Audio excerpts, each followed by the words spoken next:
안녕하세요. 김유갑의 경제부동산입니다. 구독, 좋아요 부탁드립니다. 10억 집이 2억. 여기는 80% 대폭 나간다. 과장이 아닙니다. 2009년 이후에 버블7 집값이 최대 70% 폭락가 있는데 이번에는 거품이 더 크기 때문에 80% 폭락하는 곳이 나옵니다. 모든 지표가 3에서 5년 떨어지는 것으로 나오고 있어서 장기간 하락에 대한 대비가 필요하며 강남도 예외가 아닙니다. 집값이 오르려면 근본적인 지표가 살아나야 하는데 전혀 그렇지 못합니다. 이제 무주택자가 해야 할 일은 그런 곳들을 피해야 하며 유주택자는 갈아타야 한다는 것입니다. 유료 상담은 010-3999-8808 제가 직접 매수 타이밍과 입지를 추천해 드립니다. 지금 바로 전화 주십시오. 10억 집이 2억. 여기 집은 80% 나간다. 제가 이 제목으로 몇 번 달았는데 이거 싫어합니다. 자, 여기 보시면 여러분들한테 지금 이 내 집 마련, 소중한 내 집 마련 필요한 게 딱 세 가지가 있어요. 먼저 인내심이 필요합니다. 잘 참아야 돼요. 두 번째, 정보력도 필요합니다. 어떤 형태로든지. 그 다음에 자금도 필요합니다. 현금이 있어야 직접 투자를 하겠죠. 자, 이 세 가지를 꼭 갖추세요. 여기 보시면 이거 진짜 중요해요. 얼마 전에 했던 그런 반복이 아닙니다.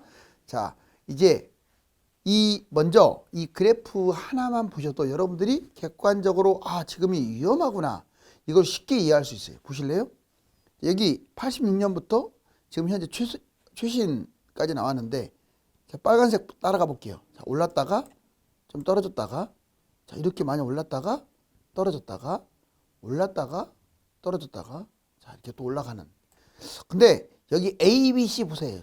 이게 하락장의 모습인데 이 상승장이 됐든 하락장의 모습이 됐든 이 기간도 그렇고 기간 그리고 모양도 그렇고 너무 똑같지 않나요? 정말 대단하죠. 특히 이 2000년 이자부터는요 다른 나라도 이 모양이에요. 신기하게 거의 비슷해요. 우리나라만 그런 게 아니에요. 왜? 이제 국제 어떤 경제 위기를 맞다 보니까 보시면 자 이제 이 세 가지 모양이 너무 똑같다는 걸 알겠죠. 물론 여기 C에 지금 떨어졌다가 약간 올라오는 곳까지 여기 동그라미 원 친 거 있죠. 자, 여기는 지금 모습이고 이 뒤는 예측한 거예요. 현재 이 뒷부분만 여기는 다 팩트고. 자, 그럼 이걸 이제 한번 하기 전에 이 네모 공통점이 얼마나 많은지를 보자고요. 이 A, B, C 이 사이클이 너무나 똑같이 닮아가는데 볼까요? 자, 경기 침체, 장기간 하락. 이것도 경기 침체와 더불어서 장기간 하락을 했어요. 이 박스 보세요. 이게 기본 5년에서 7년 이제 떨어진 거거든요. 두 번째, 경제 위기가 터지고 이때는 꼭 경제 위기가 터졌어요. 자, 이때는 A는 일본, 그 다음에 B는 미국, C는 코로나. 코로나는 어떻게 보면 특정 국가의 경제 위기보다 더 무서운 거예요. 그러다 보니까 장기 하락이 된 거죠. 그 다음에 경기 침체가 따라가면서 자 신도시 폭탄이 생겼어요. 자, A가 1기 신도시예요. B는 2기 신도시가 이때 하필이면 C가 3기 신도시. 이거 어마어마한 물량입니다. 거의 50만에서 100만이 넘어가요. 자, 그 다음에 금리 급등 후에 급격하게 금리 인하 하는 바람에 긴축 이제 발작. 아무튼 금리가 급등하면서 집값이 폭락을 하는 거예요. 금리 인하를 하더라도 시간이 걸리잖아요. 그러다 보니까 장기 하락. 그 다음에 net get bounce. 자, 일시적으로 반등한다. 이거 원래 주식에서 나오는 용어인데 여기 보세요. 원친 거. 초록색 동그라미. 떨어졌다가 이제 올라간다. 이제는 올라가는구나 했는데 확 떨어져 버렸죠. 여기 보실래요? 이번에는 미국발 금융위기 때 떨어졌다가 2009년에 좋다고 해서 올라가는 듯 하더니 쭉 떨어졌어요. 자, 이제 C 보세요. 지금 똑같습니다. 내려왔다가 지금 올라가는 도중일 뿐이에요. 그러면 이 추측을 해보면 올 여름까지는 좀 반등할 수도 있습니다. 왔다 갔다 할 수도 있고. 그런데 올 가을, 겨울, 내년 아주 위험하다고 봐야 돼요. 계절적으로 보나 기간상으로 보나. 왜냐하면 올라가려면 지표가 따라줘야 하는데 뭐 거래량이 됐든 전세가 됐든 분양이 됐든 이 지표가 따라가지는 못해요. 또 다른 나라의 경제 침체 문제, 금리 인상 문제 이 부분도 상당히 심각합니다. 자, 그 다음에 L자형 침체, 폭등 후에 장기 하락. 그래요. 이게 폭등한 다음에 L자형 장기 하락, 폭등한 후에 장기 하락. 자, 여기도 폭등을 한 다음에 장기 하락할 것으로 예상이 돼요. 그 다음에 하락. 놀라지 마세요. 자, 항상 하락할 때는 누가 먼저 빠지냐? 지방부터 빠져요.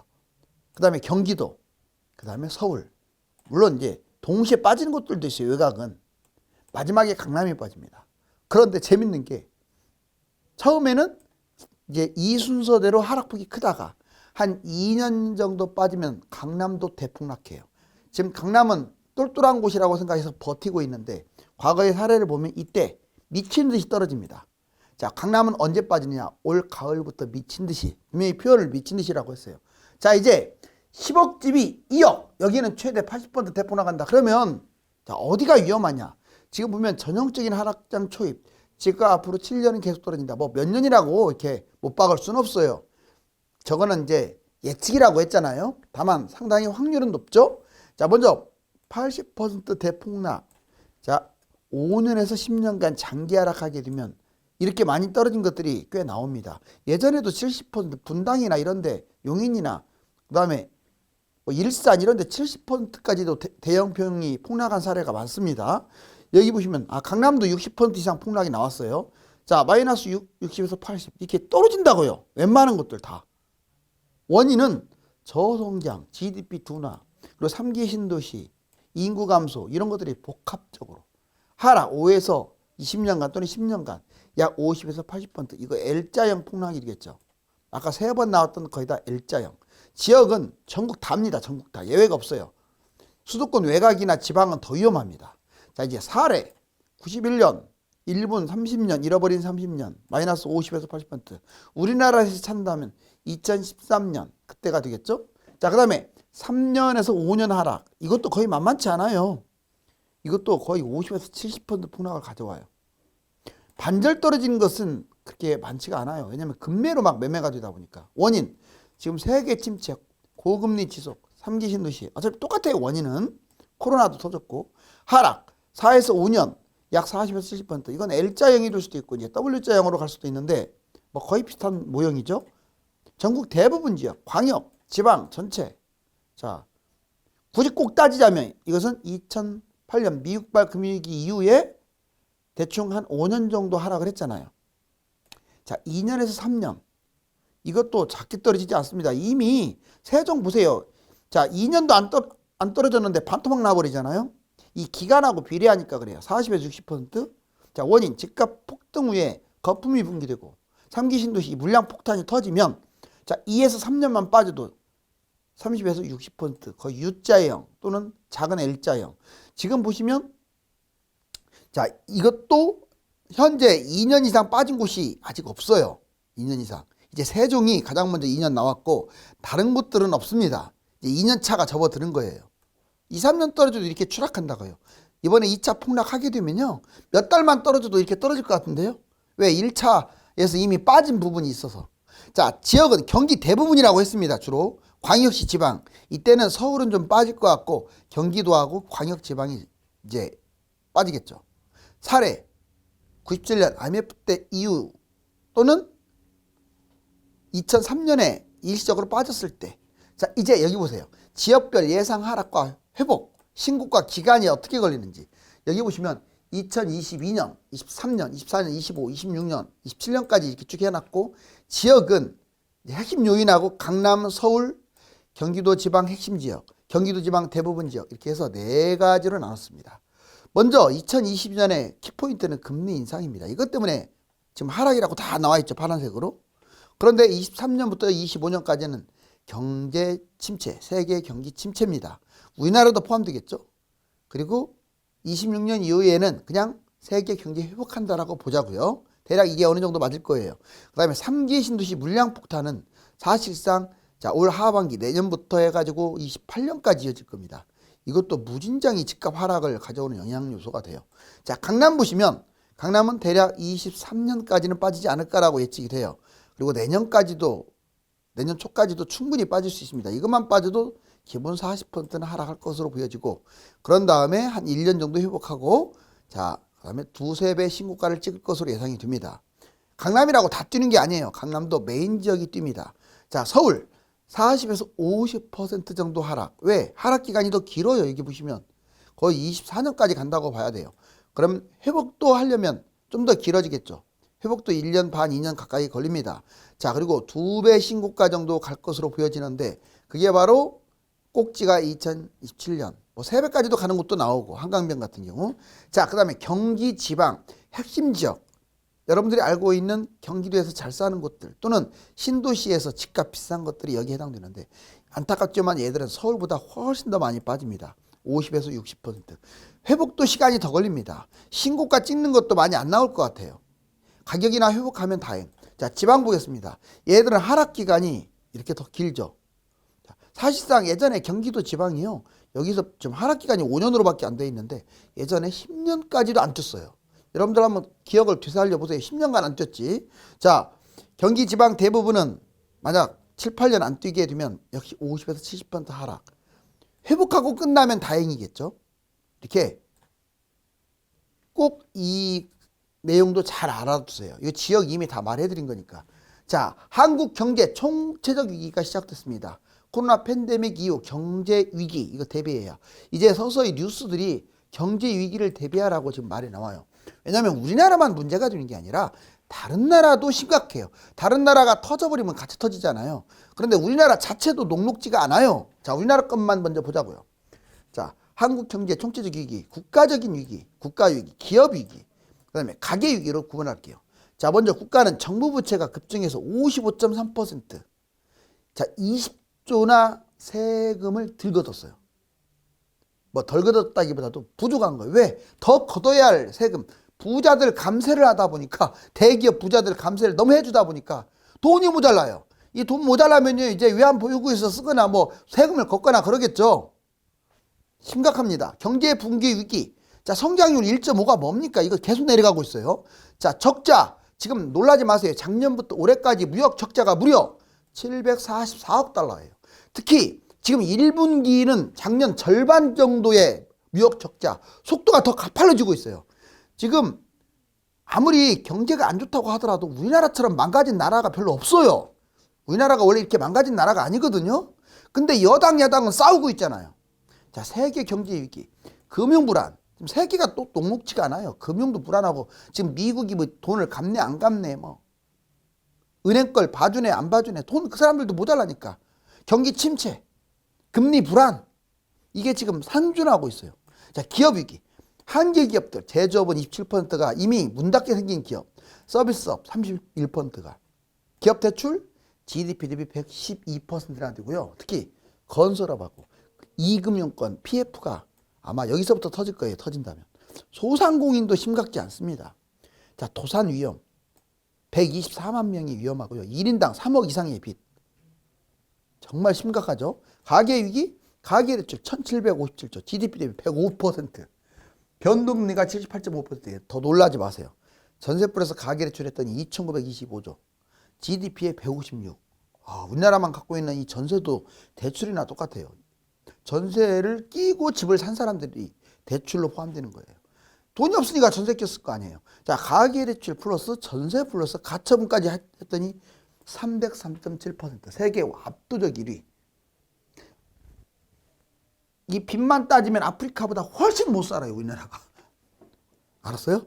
뭐 에티오피아라든가 소말리아라든가 그런 나라 후진국이고 우리나라는 선진국, 이런 말 할 자격이 없다고요. 일본도 마찬가지라고 제가 얘기했잖아요.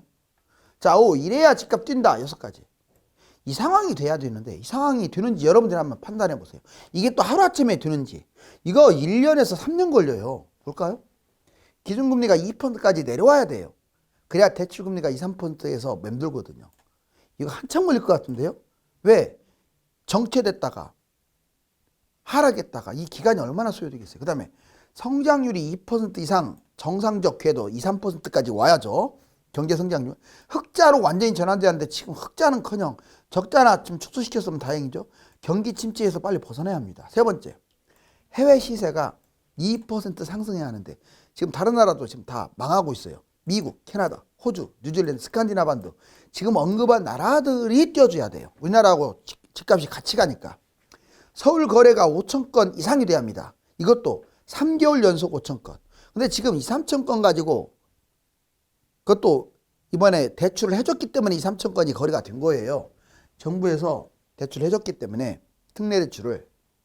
자, 그다음에 서울 전세가율이 60% 와야 하는데 지금 50%. 언제 10% 올라가겠어요? 지금 아직도 지금 전세가 하락인데. 갭 투자, 다주택자들이 살아나야 집값이 뛰는 거예요. 이거 시간 많이 걸릴 것 같은데?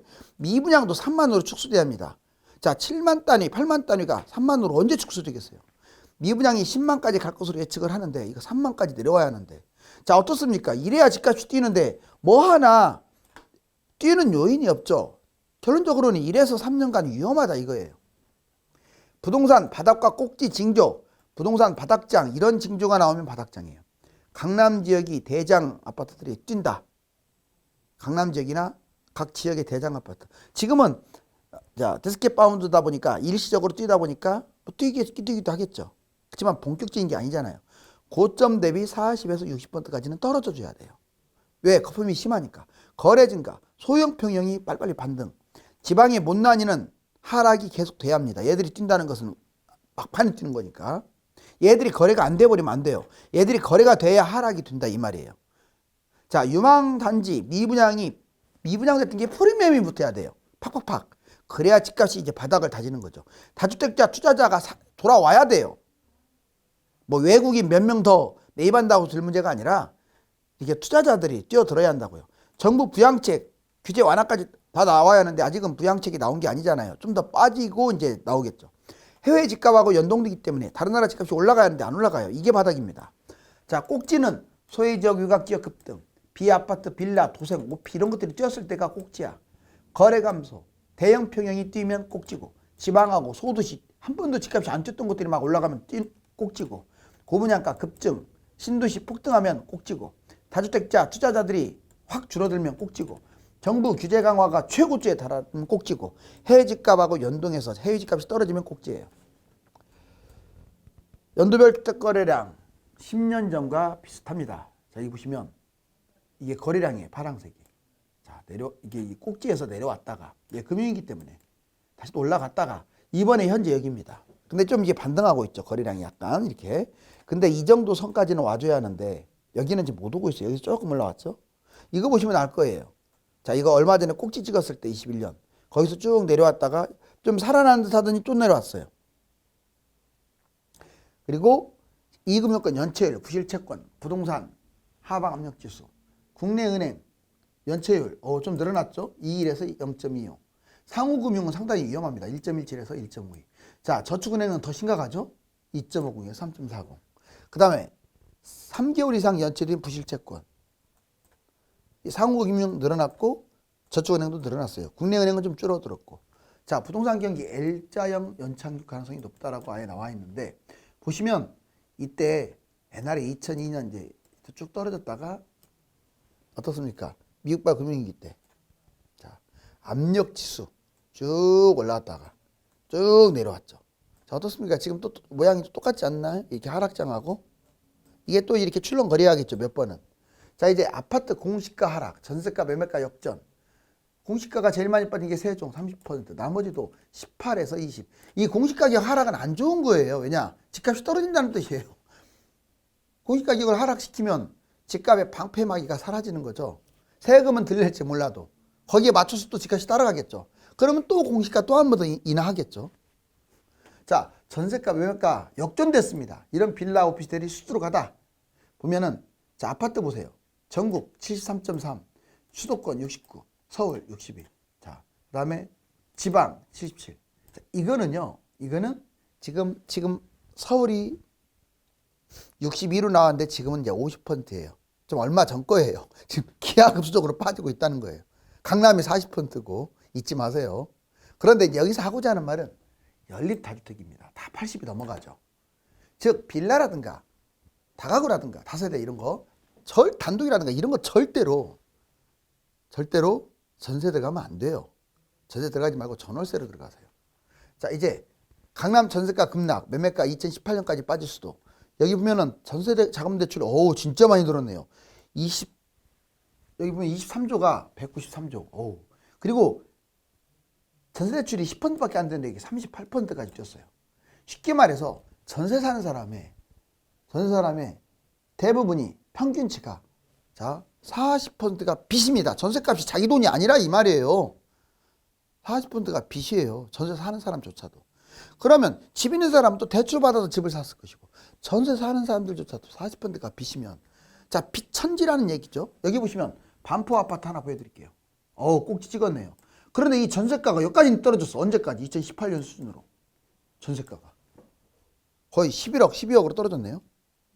이게 2018년 수준이에요. 그럼 매매가는 현재 한 이 정도 되죠? 한 20억.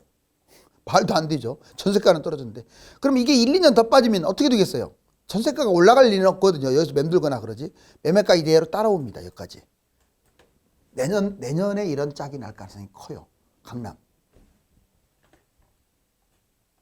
자, 이제 오징어가 많은 집을 감싸고 있는데 이 다주택자들이 지금 버티고 있지만 글쎄요. 올 하반기부터는 위험하지 않을까요?